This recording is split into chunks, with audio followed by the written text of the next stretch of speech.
अस्सलाम वालेकुम, नमस्कार, जय हिंद साथियों। मोहम्मद इरफान खादरी। दोस्तों, जैसे कि 16 जुलाई 2023 को राजेंद्र नगर हल्के असम्बली के अंदर डॉक्टर मिर्जा रहमत बेग, आपका नाम डॉक्टर नहीं है, ड्राइवर है, क्योंकि डिया लगा लगा कर जो है उनको डॉक्टर का खिताब दे रहे हो। डॉक्टर नहीं है, ड्राइवर है। ड्राइवर यानी ड्राइवर मिल्लत बोल सकते हैं आप उनको।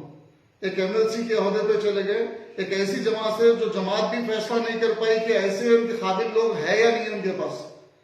मिर्जा रहमत बेग जैसे आदमी को, जो कि 2000 आपको याद होगा 2018 के इलेक्शन में उन्होंने कहा था कि मजलिस पार्टी में वो ताकत है कि गधे के ऊपर भी स्टैंड लगा दी तो कहते गधा भी जो है एमएलए बन जाता है, एमएलसी बन जाता है। यकीनन सदर साहब उनके जो है गधे को जो है चुन के एमएलसी बनाए, क्योंकि जिसको मुंह से बात करने का तरीका नहीं है उसको जो है ना इस तरीके से बात करना पड़ता है। ये हमारे भी जो है मुंह तो जवाब देने आता।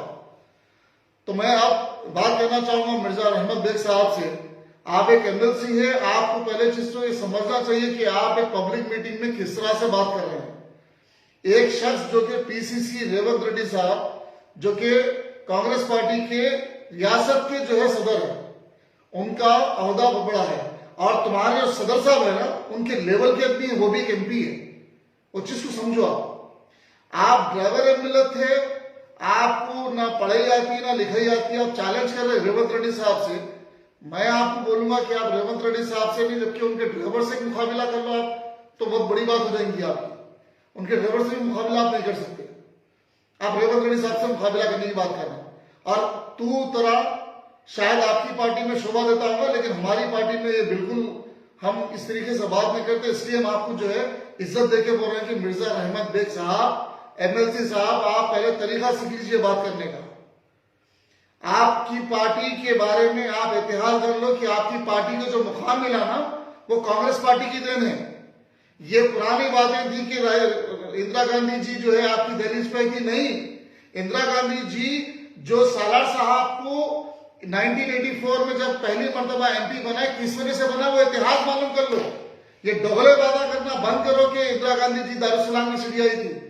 बड़ापन देखो इंदिरा गांधी जी का, वो प्राइम मिनिस्टर और उनके वालिद प्राइम मिनिस्टर, सदियों से इस मुल्क को जो है फ्रीडम फाइटर, उनका खानदान फ्रीडम फाइटर, देश के लिए बड़ी कुर्बानी देने वाली एक छोटी जमात वाले के पास आने का रीजन क्या है वो मालूम करो। रीजन ये था कि ओल्ड सिटी के मुसलमानों के लिए जो है एक आवाज बने। कब तक जो है कॉर्पोरेटर बन के रहे, कब तक एमएलए बने। तो सालार साहब को जो है वो चाहते थे कि वो एक मुसलमानों की आवाज बने और वो जो है पार्लियामेंट में रहे, बल्कि 1984 में उन्हें जो है मौका दिया गया। 1984 से पहले कांग्रेस की जो है ना हुकूमत हुआ करती थी, कांग्रेस के एमपी हुआ करते थे, एसके नारायण साहब हुआ करते थे।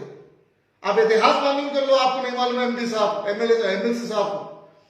तो ये इतिहास था आपकी पार्टी की। जो आज अब 7 पार्टी के 7 एमएलए है, आप मालूम करो चंद्रा कुट्टे में पहले किसकी हुकूमत थी, कारवान में 84 में कौन थे, ओल्ड सिटी में कौन कौन से एमएलए गुजरे थे, आसिफ नगर कॉन्स्टिट्यूंसी जो आज नामपल्ली है उसमें कौन एमएलए हुआ करते थे।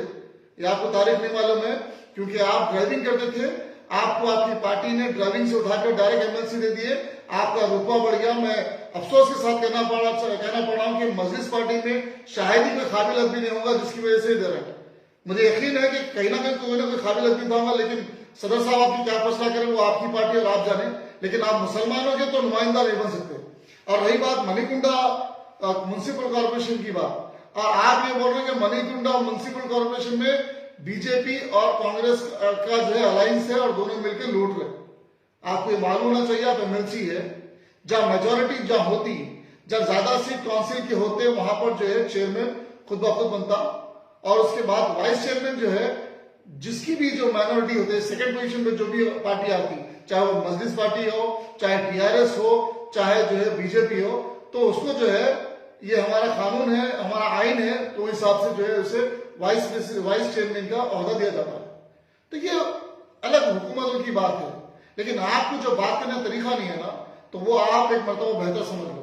और रही बात आपकी पार्टी के जो है ना, आपकी पार्टी के सदर साहब आज भी फिर रहे बोले हमारे कि जो है पूरे पार्टियों का अलायंस हो रहा, हम आपको नहीं बुला रहे, हम आपको नहीं बुला रहे।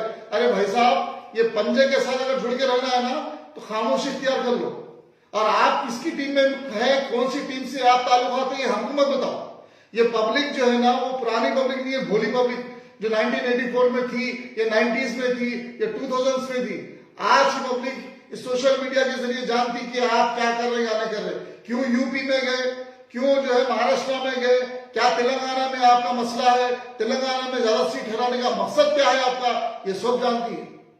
तो आज के टाइम पे आप जिस तरीके से कांग्रेस के ऊपर उंगली उठा रहे, आप बखूबी जानते हैं कि कांग्रेस ने आपके लिए क्या किया। अरे आपके साला असद साहब जो है ना, जब सालार साहब जब जिंदगी थे तो बेचारे जिंदगी में कभी कांग्रेस को नहीं छोड़े। जब 2004 से 2009 तक की जो सीट थी ना, उस वक्त जो है ना आप हमारे कांग्रेस के एमपी एमएलए के पीछे हुआ करते थे।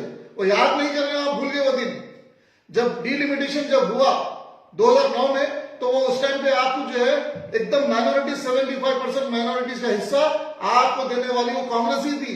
जो आज जो आप एमपी बन के जो फिर रहे ना सारे मुल्क में, तो वो कहीं ना कहीं देश जो है ना गिरबान में देखो। और ईमानदारी से बताओ कि अगर वो कांग्रेस अगर नहीं करती तो आज आप फिर सकते थे क्या? 2004 के इलेक्शन में विखाराबाद तक जो है ना हैदराबाद पार्लियामेंट की सीट हुआ करती थी। तो ये बहुत से कुर्बानियां ने कांग्रेस ने आपको दिया, आपको सरताज बनाया, आपको शहजादा बना के भेजा। और आप 2014 के बाद से आपकी जमात जो है किस तरह से भाजपा का साथ दे रही, ये खुलेआम तौर पर सामने जाहिर हो रहा।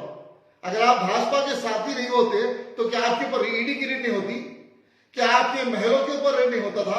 इनकम टैक्स आपके ऊपर नहीं आता? कैसा आपका दुगना पैसा बनते आ रहा, क्या वो नहीं मालूम हो रहा? आपके पास 2009 में 5 करोड़ रुपए थे, आपके पास 2004 में क्या पैसा था, और 2014 में कितना पैसा आया, कैसे आपके 2019 के अंदर पैसा कैसा बढ़ा? ये फॉर्मूला तो बताइए आप, ओल्ड सिटी की आवाम को बताइए। आप रेवंत रेड्डी साहब को अरे तुरे गिर रहे हैं, लेकिन जरा ये बताओ कि अगर ऐसा कुछ फार्मूला आपके पास है, जादुई जीन आपके पास है, तो चिराग घस के जो आप पैसा बढ़ा रहे हैं, तो ओल्ड सिटी के हमारे मुसलमान भाइयों के ऊपर बढ़ाओ। मैं एक मरतबा फिर एक मरतबा बोल रहा हूँ, एमएलसी हमारे मिर्जा रहमत बेग साहब, इज्जत से बोल रहा हूँ, कांग्रेसियों के पास भी मुंह में जबान है, कांग्रेसी भी बखूबी अच्छा जवाब दे सकते हैं, लेकिन हमारी पार्टी इज्जत के दायरे से आपको जवाब दे रही है। आप जो है इज्जत के दायरे में बात करो, वरना अगर आप इस नामपल्ली का रास्ता रोक सकते हैं तो दिल्ली का रास्ता हम कैसा रोकना है वो भी हमारा बात। जय हिंद, अल्लाह हाफिज, अस्सलाम वालेकुम।